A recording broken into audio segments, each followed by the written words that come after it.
Olá, queridos alunos da primeira série do ensino médio do Colégio Força Máxima. Estamos aqui mais uma vez para uma aula de literatura brasileira. Hoje nós falaremos sobre o capítulo 23.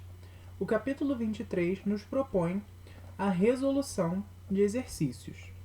Vamos lá? Página 471. Exercícios conceituais.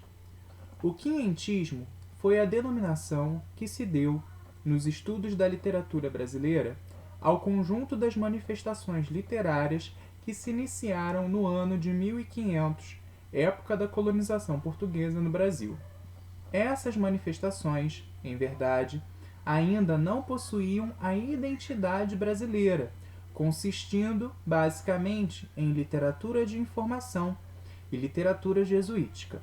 Estabeleça a diferença de objetivos entre essas duas produções literárias. Bom, vamos retomar. O quinhentismo não é uma escola literária, é um momento histórico. Nesse momento histórico, foram produzidas essas duas classificações de literatura. A literatura de informação e a literatura jesuítica. Como o próprio nome já diz, quando nós falamos da literatura de informação, nós estamos falando dos textos produzidos pelos cronistas, pelos navegantes, que vieram para o Brasil e tinham como objetivo descrever a terra, o índio, a natureza, o potencial econômico do Brasil, descrever essas características para a corte portuguesa, para a coroa portuguesa, tá certo? Então, quando nós falamos da literatura de informação, é nesse sentido, informar, o objetivo é informar o potencial econômico, quem habitava o Brasil, o que tinha no Brasil, tá bom? Então, textos descritivos. Quando nós falamos da literatura jesuítica, nós já estamos falando de textos produzidos pelos jesuítas com o objetivo de catequizar os índios, ou seja, convertê-los à fé católica, tá certo? Então, o objetivo da literatura jesuítica é converter os índios ao catolicismo.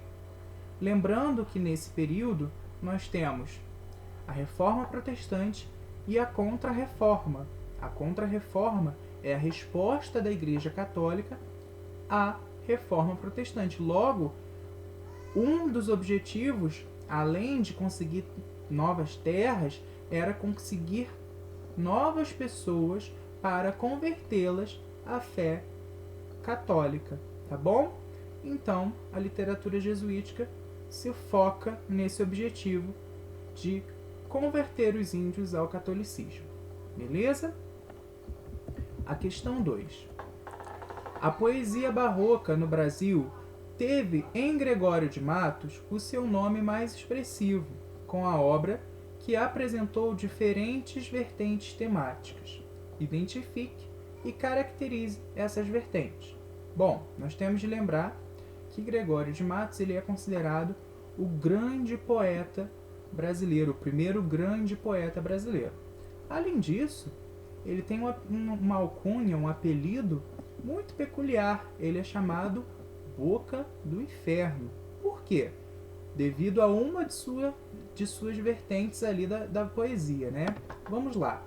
Gregório de Matos apresenta 4 vertentes em sua poesia. Nós temos a poesia lírico-amorosa, na qual o Gregório de Matos traz o homem em conflito, né? O conflito entre o material e o espiritual. Nós temos a poesia sacra ou poesia religiosa, na qual o Gregório de Matos apresenta o sentimento de culpa cristã, ele apresenta a dualidade perdão, misericórdia, tá?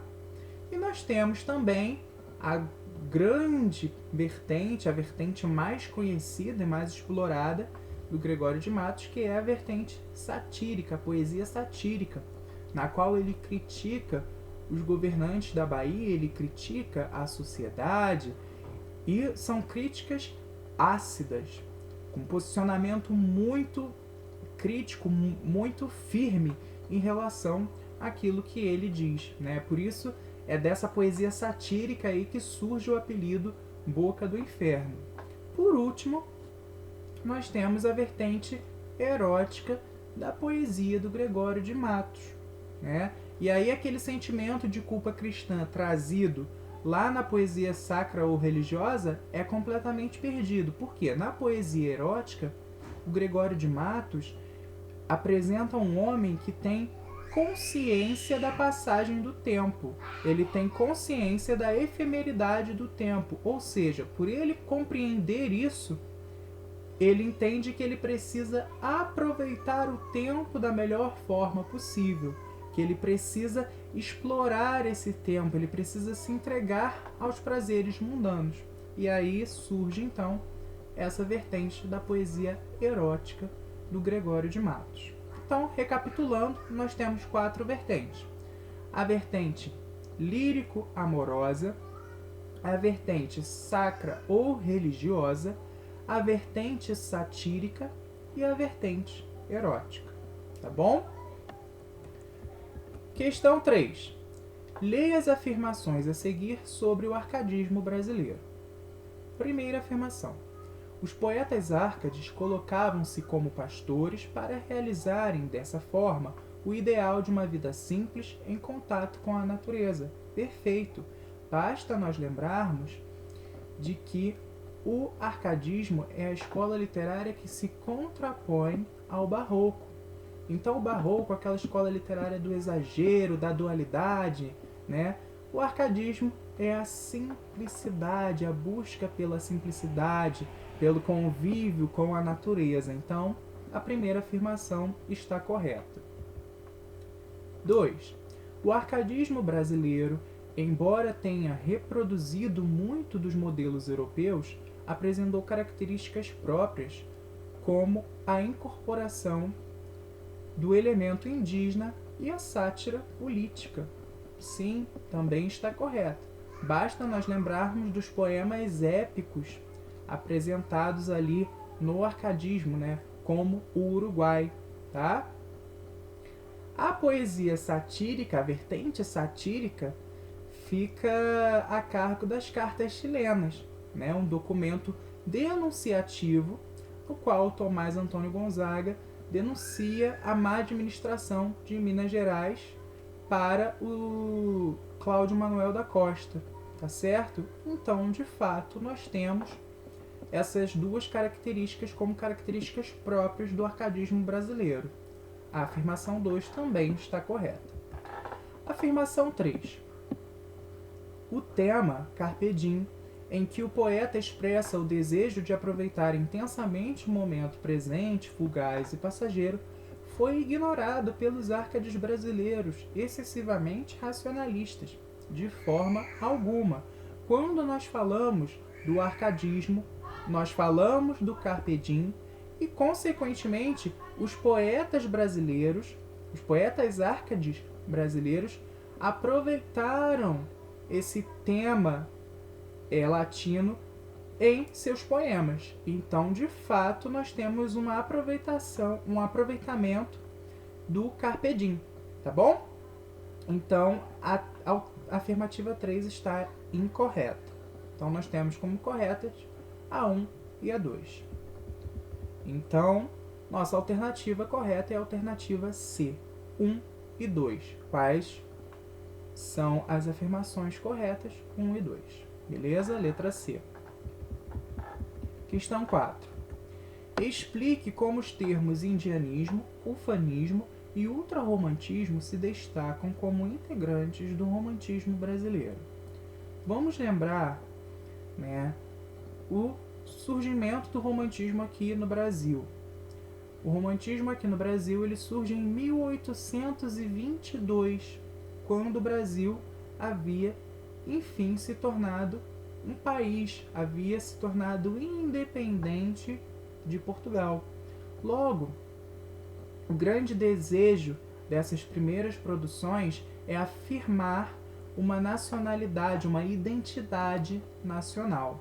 E aí surge o indianismo. O que é o indianismo? A figura do índio e da natureza, a valorização do índio e da natureza como símbolos nacionais. O ufanismo vem por meio do destaque das qualidades tanto do índio quanto da natureza. O ufanismo só exalta as qualidades, ele ignora todos os defeitos, como se ele escondesse todos os defeitos e apresentasse somente aquilo que é bom, somente os aspectos positivos.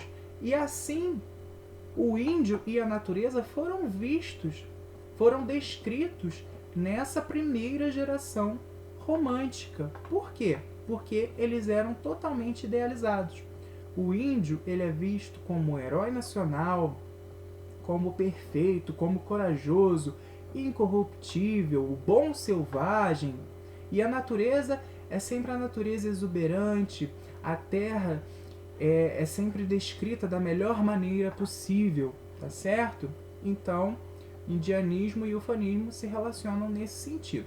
O ultrarromantismo, por sua vez, surge na segunda geração romântica, aquela geração ultrarromântica, aquela geração mal do século, a geração byronista. Por quê?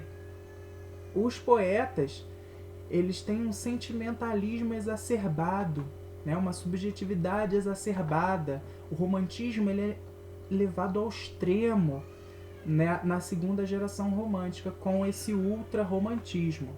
Logo, nós temos os autores ultrarromânticos explorando ali ao máximo os seus sentimentos, explorando ao máximo as suas emoções, tá? Logo, essa ultrarromantismo, então, ele se caracteriza na segunda geração romântica, aquela geração da morte, do desejo de morte, daquele amor que não é correspondido, que não é concretizado, melhor dizendo, tá bom? Questão 5. Leia atentamente os versos seguintes. Eu deixo a vida como deixa o tédio do deserto poeta caminheiro, como as horas de um longo pesadelo que se desfaz ao dobre de um mineiro.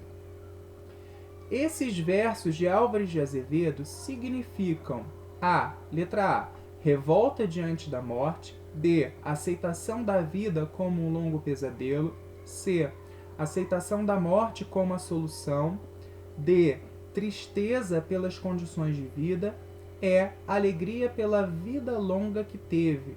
Bom, Álvares de Azevedo, poeta da segunda geração romântica, um poeta que tem um sentimento de autodestruição, um poeta que fala da morte o tempo inteiro, né? E a gente precisa lembrar o seguinte, a segunda geração romântica é a geração que vê a morte como libertação, como a única solução para a vida a qual as pessoas viviam, tá? Então nós temos nesses versos o desejo da morte, a morte sendo vista como uma solução. Então só pode ser a letra C, aceitação da morte como a solução, tá bom?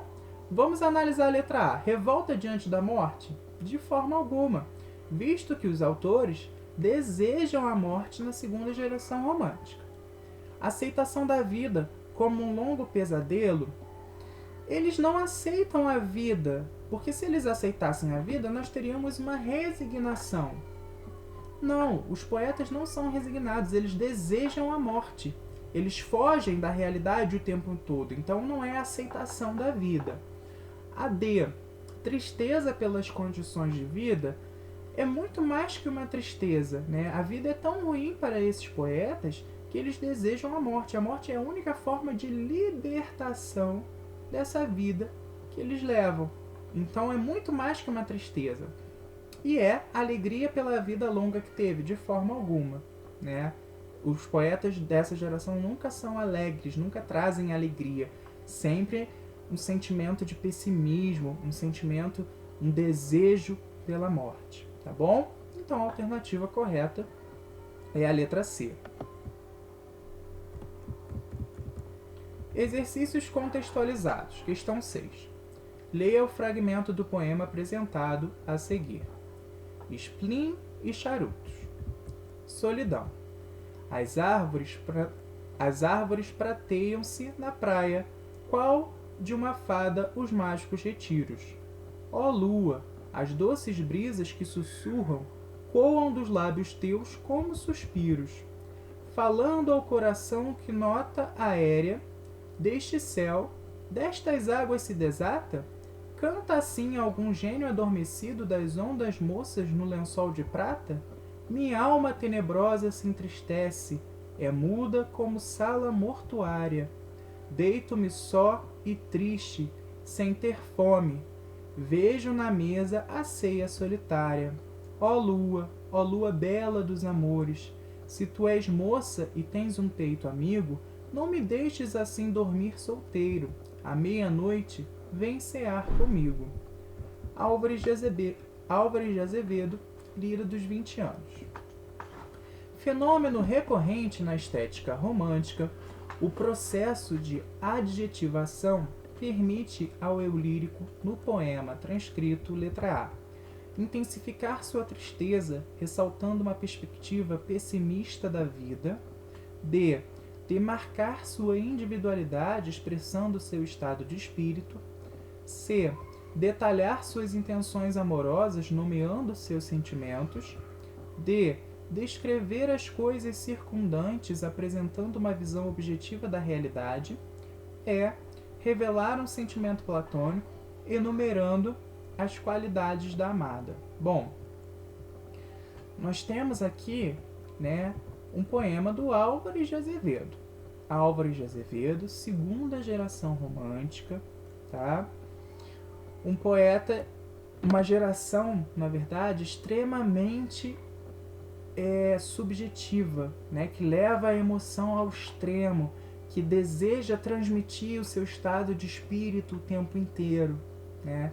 Então, nós só podemos ter como característica a letra B, né? Como resposta, perdão, a letra B, demarcar sua individualidade, expressando o seu estado de espírito, porque ele fala o tempo todo como ele se encontra triste, por quê? Porque ele é sozinho. Olha o próprio título, solidão, né? Então, ele utiliza dos adjetivos para expressar a sua individualidade, mostrar o seu estado de espírito. A letra A diz o seguinte: intensificar sua tristeza, ressaltando uma perspectiva pessimista da vida. O adjetivo não está ali só para intensificar a sua tristeza. A função do adjetivo nesse poema não é somente essa. É de fato demarcar, caracterizar a individualidade do poeta. Por isso que a letra A não pode ser, porque é muito mais que intensificar. É marcar, é caracterizar a individualidade do poeta. Então a letra A está errada por isso. A C, detalhar suas intenções amorosas, nomeando seus sentimentos. Não é detalhar suas intenções amorosas, né? É, de fato, expressar o estado de espírito desse poeta, que se encontra triste. Por que ele se encontra triste? Porque ele é sozinho, porque ele vive na solidão, né? Não, olha os últimos versos. Não me deixes assim dormir solteiro, né? E vejo na mesa a ceia solitária. Um poeta triste, um poeta sozinho, né? Um eu lírico sozinho. Então, detalhar as intenções amorosas não, porque o adjetivo ele não está ali para detalhar as intenções. D. Descrever as coisas circundantes, apresentando uma visão objetiva da realidade. Não. Toda vez que a gente fala do romantismo, a gente sempre apresenta uma visão subjetiva, que é uma visão do eu, né? marcada pela expressividade. Então a letra D também não. E a letra E, revelar um sentimento platônico enumerando as qualidades da amada. Não, de forma alguma. O objetivo da utilização dos adjetivos é trazer a expressividade do eu lírico, mostrar ali essa individualidade, caracterizar a individualidade do eu lírico. Logo, a letra B é a única alternativa correta, tá bom? Questão 7. Se uma lágrima às pálpebras me inunda, se um suspiro nos seios treme ainda, é pela virgem que sonhei, que nunca aos lábios me encostou a face linda. Álvares de Azevedo.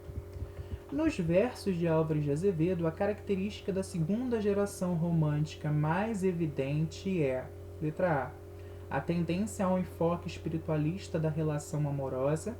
B. A visão pessimista assumida pelo eu lírico. C. A construção da figura idealizada da mulher. D. O imponente tom confessional do discurso lírico. E é a afirmação das sensações oníricas como primordiais. Vamos lá.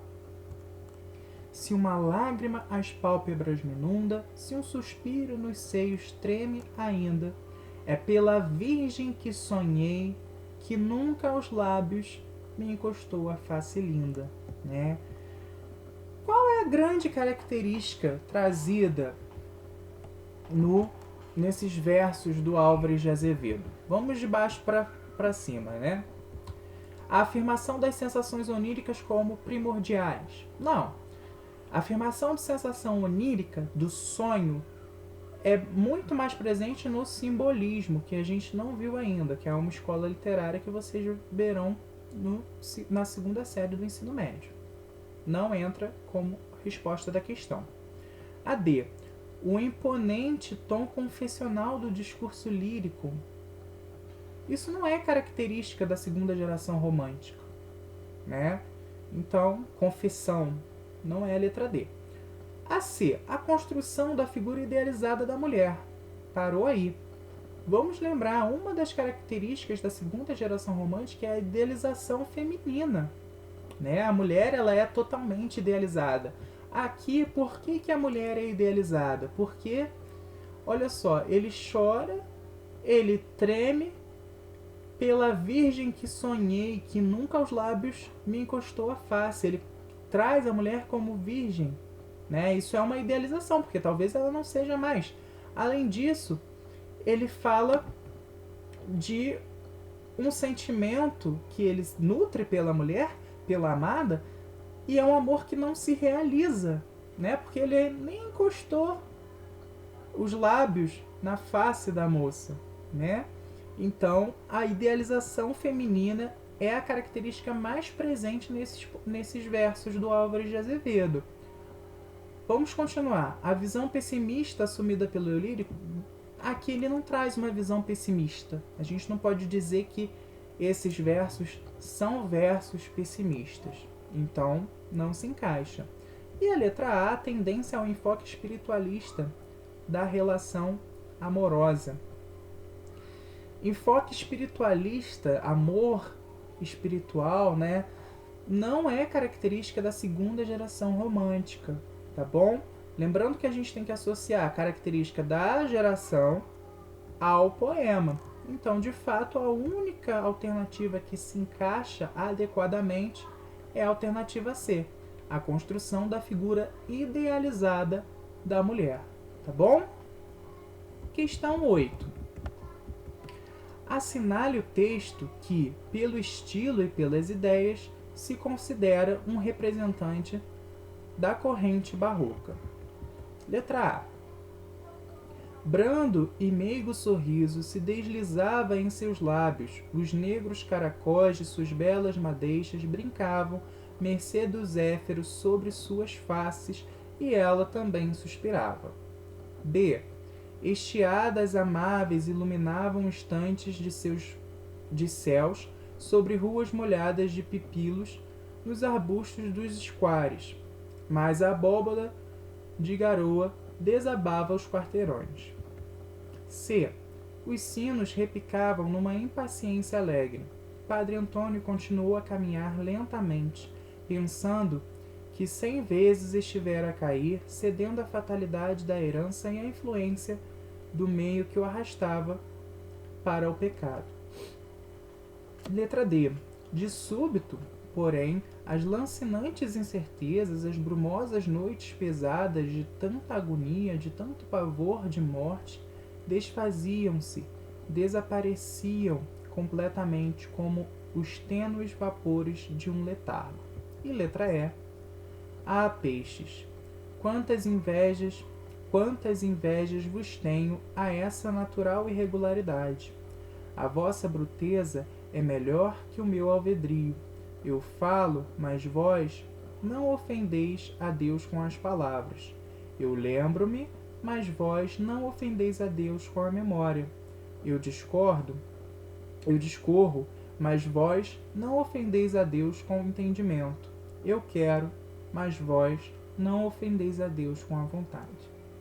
Independente da gente saber, né, dos outros trechos, das outras alternativas, de qual escola literária de qual autor fica claro no trecho da letra E que esse é o representante do barroco, da corrente barroca. Por quê, gente? Olha só. Primeiro que ele faz uma analogia diferente, ele traz uma analogia que a gente provavelmente não faria. Ele compara, ele diz ter inveja, o narrador, ele diz ter inveja do peixe. Por quê? E ele explica por quê. Olha a presença da questão religiosa também. Eu falo, mas vós não ofendeis a Deus com as palavras, né? Eu tenho um jogo de ideias. É o conceptismo. Quem utiliza muito o conceptismo? O Padre Antônio Vieira. Padre Antônio Vieira vai fazer essas analogias, essas comparações, né? Que a gente não espera, que a gente fica surpreso quando vê. Então, de fato, não preciso analisar as outras. O único que tem uma comparação, que tem uma analogia diferente, é a letra E, que traz essa comparação com o peixe, como se ele tivesse inveja do peixe. E ele explica por que ele tem inveja do peixe. E aqui sempre essa referência a Deus, no caso ele é um padre, obviamente ele vai fazer essa referência ao cristianismo, tá? Então a letra E, sem dúvidas, é a nossa questão representante do barroco, tá bom? Questão 9. Destes penhascos fez a natureza o berço em que nasci. Ó, quem cuidara que entre penhas tão duras se criara uma alma terna, um peito sem dureza. Os versos anteriores constituem exemplo da sátira de Gregório de Matos aos poderosos da Bahia. Não, porque ele não está criticando, os versos não criticam ninguém, muito menos mencionam a Bahia, então não são sátira do Gregório de Matos. B. Lírica amorosa de Tomás Antônio Gonzaga. A lírica amorosa de Tomás Antônio Gonzaga está presente em As Liras de Marília de Dirceu, né? Essa obra, As Liras de Marília de Dirceu, ela se divide em duas partes. A primeira parte é a parte azul, né, que eu costumo brincar, é a parte boa, na parte em que ele sonha, que ele idealiza a sua vida com a Marília, e a outra parte é a parte na qual ele é exilado, ele é preso e todo aquele sonho deixa de existir, né? Então, para ser lírica amorosa de Tomás Antônio Gonzaga, tinha que estar buscando, tinha que estar trazendo elementos amorosos. Nós não temos elementos amorosos sendo trazidos nesses versos, então não é a letra B. C. Paisagem bucólica idealizada na poesia de Cláudio Manuel da Costa. Destes penhascos fez a natureza o berço em que nasci. Ó quem cuidara que entre penhas tão duras se criara uma alma terna, um peito sem dureza. Na verdade, não é a paisagem bucólica idealizada, uma vez que ele traz ali a natureza como de fato ela é. Destes penhascos fez a natureza o berço em que nasci. Ó quem cuidara que entre penhas tão duras se criara uma alma terna, um peito sem dureza. Então ele não idealiza a natureza, ele traz ali a natureza como ela é. Então não pode ser a letra C. D. Sátira de Tomás Antônio Gonzaga ao governador de Minas. Também não é uma sátira, não temos críticas a ninguém, né? E a letra E. Ambivalência cultural na poesia, de Cláudio Manuel da Costa. Ambivalência cultural. Essa ambivalência, ela é vista, né, pelo fato do Cláudio Manuel da Costa sair do Brasil, estudar em Portugal, se formar, morar fora, mas sempre se sentir atraído ao Brasil, como se ele tivesse raiz no Brasil. Então ele sempre fala do Brasil com esse desejo, sobretudo, né, a natureza. Ele sempre apresenta a natureza e ele sempre se apresenta como se ele estivesse preso ao país, né? Então essa ambivalência cultural se dá no sentido de que ele, o poeta Cláudio Manuel da Costa, né, alguém estudado, alguém que cursou a universidade, alguém que morou fora, estudou, né, teve contato com outras culturas, porém é o berço em que ele nasceu, né, o Brasil, que fez com que ele tivesse uma alma terna, um peito sem dureza, né? Mesmo esse caos ali, entre aspas, que é a própria natureza, fez com que ele nascesse, com que ele crescesse com uma alma terna e um peito sem dureza. Então a simplicidade trazida ali em oposição a toda a cultura que o Cláudio Manuel da Costa de fato tinha, tá? Então é a letra E que é a resposta da questão. Questão 10. Cantor das selvas, entre bravas matas, áspero tronco da palmeira escolho, unido a ele soltarei meu canto, enquanto o vento nos palmares une, rugindo os longos, encontrados leques. Os versos anteriores de Os Timbiras, de Gonçalves Dias, apresentam características da primeira geração romântica como, letra A, apego ao equilíbrio na forma de expressão e presença do nacionalismo pela temática indianista e pela valorização da natureza brasileira. Cantor das selvas, entre bravas matas, áspero tronco da palmeira escolho, unido a ele soltarei meu canto, enquanto o vento nos palmares une, rugindo os longos encontrados leques. Aqui, de fato, nós temos uma exaltação da natureza, né? Então, equilíbrio na forma da expressão, isso é uma característica da primeira geração romântica. Presença do nacionalismo, sim, porque ele está valorizando o Brasil, ele está falando da natureza brasileira. Temática indianista, valorização da natureza brasileira, é a letra A. Vamos analisar as outras questões. E também, gente, devido ao próprio autor. Quem é o autor? Gonçalves Dias, representante da primeira geração romântica. Então, todas essas características são características do Gonçalves Dias também, porque ele escreve dentro das características da primeira geração romântica. Então, a letra A. Mas vamos analisar as outras. Resistência aos exageros sentimentais e a forma de expressão subordinada às emoções e visão da poesia a serviço de causas sociais como a escravidão. Isso ocorre, a poesia voltada para causas sociais, isso acontece na terceira geração romântica, né? Que é a geração condoreira. Isso acontece depois, não agora.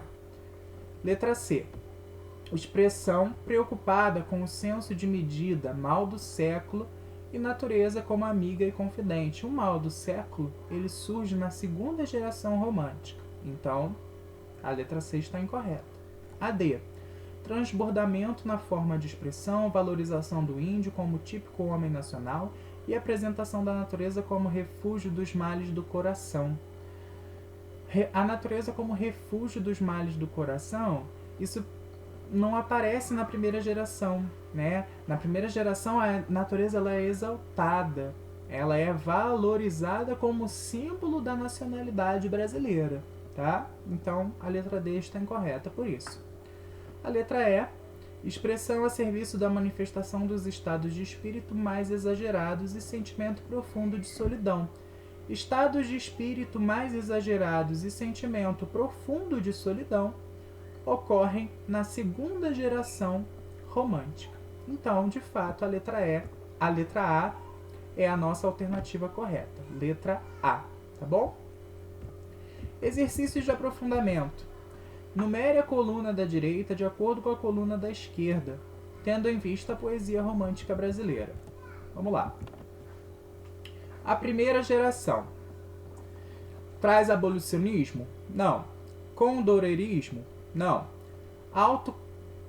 Autocomiseração exacerbada? Não. Obsessão pela morte? Não. Indianismo e nacionalismo? Sim. Então, número 1 são as últimas alternativas ali. Deixa eu colocar aqui também para eu não me perder. Segunda geração. Abolicionismo? Não. Condoreirismo? Não. Autocomiseração exacerbada? Sim. Obsessão pela morte? Sim. Então, 2. E por último, terceira geração. 3 e 3. Então, ficamos assim. 3, 3, 2, 2, 1, 1. Então, a nossa alternativa correta é 3, 3, 2, 2, 1, 1. É a letra E. 11, letra E. Questão 12. Leia o trecho de um sermão do padre Antônio Vieira. Será, porventura, o estilo que hoje se usa nos púlpitos um estilo tão empeçado, um estilo tão dificultoso, um estilo tão afetado, um estilo tão encontrado a toda parte e a toda natureza? O estilo há de ser muito fácil e muito natural. Compara Cristo o pregar e o semear. Porque o semear é uma parte que tem mais de natureza que de arte. O objetivo do autor é, letra A, destacar que a naturalidade, propriedade da natureza, pode tornar mais claro o estilo das pregações religiosas. B, salientar que o estilo usado na igreja naquela época não era afetado nem dificultoso. C, argumentar que o estilo usado na igreja naquela época não era afetado nem dificultoso. A, um é salientar, o outro argumentar. D, argumentar que a lição de Cristo é desnecessária para os objetivos da pregação religiosa e é mostrar que, segundo o exemplo de Cristo, pregar e semear afetam o estilo porque são práticas inconciliáveis. Voltemos aqui. Será, porventura, o estilo que hoje se usa nos púlpitos um estilo tão empeçado, um estilo tão dificultoso, um estilo tão afetado, um estilo tão encontrado a toda parte e a toda a natureza? O estilo há de ser muito fácil e muito natural. Compara Cristo o pregar e o semear, porque o semear é uma arte que tem mais de natureza que de arte. Vamos de baixo para cima. O objetivo do autor é, letra A, mostrar que, segundo o exemplo de Cristo, pregar e semear afetam o estilo porque são práticas inconciliáveis? De forma alguma, né? Ele diz que o estilo há de ser muito fácil e natural. Então, a letra E está incorreta. D, argumentar que a lição de Cristo é desnecessária para os objetivos da pregação religiosa nunca vai ser a D, né? Até porque é o texto do padre Antônio Vieira. Ele vai se contrapor aos ensinamentos cristãos, aos ensinamentos de Cristo. Não é a letra D. Argumentar que o estilo usado na igreja naquela época não era afetado nem dificultoso. Ele fala aqui, um estilo tão dificultoso, um estilo tão afetado, né? Então, não é a letra C. Salientar que o estilo usado na igreja naquela época não era afetado nem dificultoso. Sim, era afetado e dificultoso, né? Então também não é a letra B. A letra A. Destacar que a naturalidade, propriedade da natureza, pode tornar mais claro o estilo das pregações religiosas. Sim. Olha só o que ele diz no finzinho. O estilo há de ser muito fácil e muito natural. Compara Cristo pregar e o semear, porque o semear é uma parte que tem mais de natureza que de arte. Então, o objetivo do autor é destacar que a naturalidade, propriedade da natureza, pode tornar mais claro o estilo das pregações religiosas. Então, nossa resposta correta é a letra A. Tá bom, galera? Queridos, espero que vocês tenham conseguido se lembrar das características, né, das escolas literárias, dos momentos anteriores que nós já vimos, né? E que tenham gravado, recordado melhor essas características e compreendido os exercícios. Tá bom, pessoal? Fiquem com Deus e até a próxima!